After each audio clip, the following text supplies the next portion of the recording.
বন্ধুরা, তোমরা কেমন আছো? আশা করছি তোমরা খুবই ভালো আছো। আমিও খুব ভালো আছি। আমি নতুন একটা রেসিপি নিয়ে চলে এসেছি। স্পেশাল একটা রেসিপিটা দেখো। গন্ধ পাচ্ছ তোমরা কেউ? গন্ধ পেলে বললো কেমন লাগে এই রেসিপিটা তোমাদের? অনেকের হয়তো অপছন্দ করো, কিন্তু এই জিনিসটা রান্না হলে আমি অনেক ভাত খাই। সত্যি করে যেদিনকে আমি অন্য দিনে হয়তো যেই ভাতটা খাই তার তুলনায় আমি অনেকটাই বেশি ভাত খাই। মাছটা ভেজে নিয়েছি, তারপর সবজিগুলো আগে ভেজে রেখে দিয়েছিলাম। তো এবারে পেঁয়াজটা ভেজে আদা রসুনটা একটু ভেজে তারপরে গুঁড়ো মশলা দিয়ে দিয়েছি। নুন, লঙ্কা গুঁড়ো, হলুদ গুঁড়ো।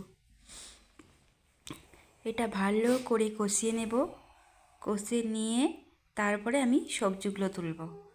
দেখো কেমন করে আমি মশলাটা কষা হচ্ছে। যখন তেলটা একটু ছাড়বে তখনই আমি সবজিগুলো তুলে দেব।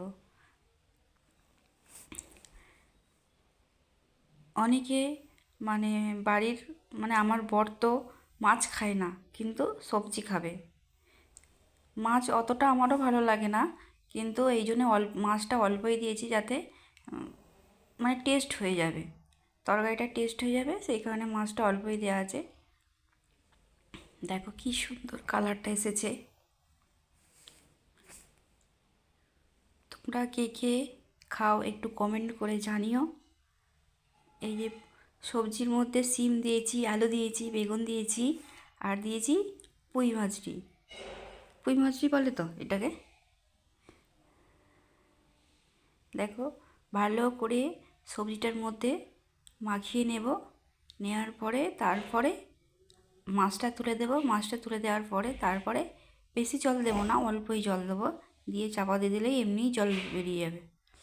সবজিটা আগে থাকতে ভালো করে ভেজে নিয়েছিলাম, তখন আমি ভিডিও করতে পারিনি, ভাবিনি যে ভিডিও করব, কিন্তু তারপরে ইচ্ছা হলো ভিডিওটা বানাই একটু। অনেকে তো খাও না, পছন্দ করো না, কিন্তু একবার খেলে বুঝতে পারবে যে কীরকম টেস্ট লাগে। হেভি বানিয়েছিলাম কিন্তু এটা।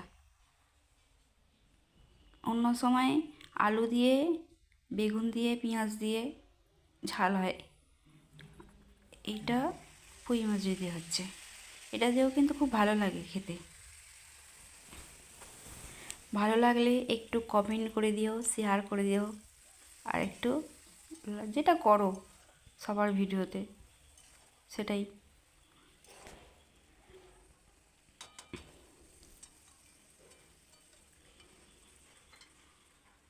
তারপরে একটু চাপা দিয়ে দেব। দিয়ে কিছুক্ষণ পর দেখবে কি সুন্দর একটু জল বেরিয়ে যাচ্ছে। তারপরে সিদ্ধ হয়ে যাবে। সিদ্ধ হয়ে যাওয়ার পরে একটু এটাকে অনেকটাই শুকনো করতে হয়।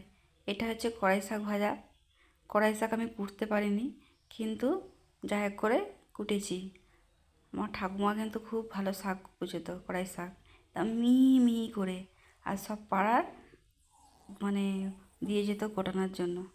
এখন আর আমার ঠাকুমা বেঁচেও নেই, কিন্তু আমি কড়াই শাক আমার শ্বশুর তবুও একটু গুঁড়ো করে, আমি তাও পারি না, বড় বড়ই হয়ে গেছে। এ দেখো তরকারিটা কি সুন্দর হয়েছে না? আর একটু ডেকে চাপা দিয়ে রাখলে যেন সুন্দর হয়ে যাবে।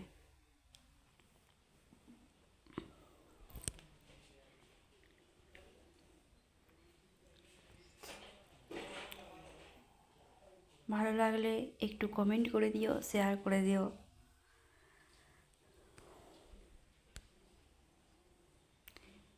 দেখো অনেকটা একটু নেড়ে নেড়ে নেড়ে নেড়ে তারপর আবার একটু চাপা দিয়ে আবার করব।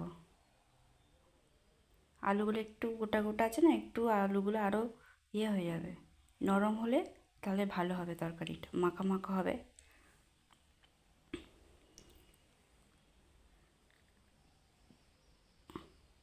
চলো হয়ে গেছে আমার তরকারি। এই তো সবাইকে দিয়ে দিচ্ছি, আমিও খেতে বসবো। হ্যাঁ, তরকারি ভালো থাকবে।